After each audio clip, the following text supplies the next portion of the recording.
Hello বন্ধুরা, কেমন আছো সবাই? আশা করি সবাই ভালো আছো। আমিও খুব ভালো আছি। আজকের সকালটা এই মাঠঘাট দিয়ে শুরু করছি।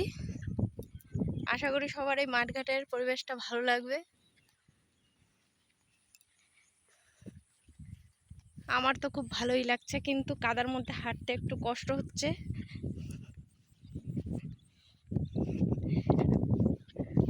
দুইজন ওই যে আগে আগে হাঁটছে, আমি পিছনে পিছনে হাঁটছি। ক্যামেরার দিকে তাকাতে তাকাতে মনে হচ্ছে এবার পড়েই যাব, তবুও ঠিক আছে, চলো। যাচ্ছি আসলে আমাদের পুকুর পাড়ে, ওখানে একটু দেখতে যেতে হবে পুকুরে মাছ টাছ কিরকম কি আছে, ওরা কেমন আছে। আর কুমড়ো গাছ, শাকের গাছও আছে, সেখানে দেখি কিছু কুমড়ো টুমড়োর জালি পাওয়া যায় কিনা, তাই যাচ্ছি। তো ভিডিওটি দেখো, আশা করি সবার ভালো লাগবে। মা একটু হাই করে দাও বন্ধুদের, পিছন ফিরে।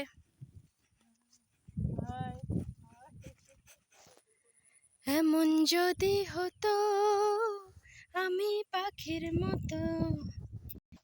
তো ফাইনালি পুকুর পাড়ের দিকে চলে এসেছি, অনেকটা দূর হেঁটে। দেখা যাক পুকুর পাড়ে এখন উঠবো। ওই যে উঠছে মা আর আমার বর।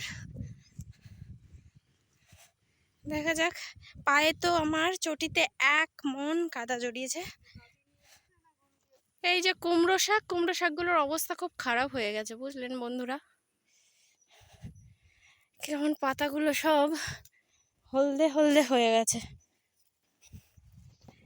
এই হলো আমাদের পুকুর, দেখো নৌকা জলে ভাসছে, দারুণ লাগছে না বন্ধুরা? অনেকদিন পর আসলাম পুকুর পাড়ে, খুব ভালো লাগছে। এই যে একটা কুমড়ো জালি পড়েছে, এই যে বড় একটা কুমড়ো হয়েছে। কুমড়োটা দেখা যাক ছিঁড়বো কি না। কয় মন কাদা জড়িয়েছে, একটু পায়ের তলাটা দেখি। আমার পায়ের তলায় অনেক মন জড়িয়েছে, জুতো হয়ে গেছে, জুতো পরে ফেলেছি পুরো। পেঁপে হয়েছে, অনেক পেঁপে হয়েছে। তো বন্ধুরা, দেখা যাক কিছু কাজ করা যাক। আজকের ব্লগটা আমি এখানেই শেষ করছি। ভালো লাগলে অবশ্যই লাইক কমেন্ট শেয়ার করে দেবে বন্ধুরা। সবাই ভালো থেকো, টাটা।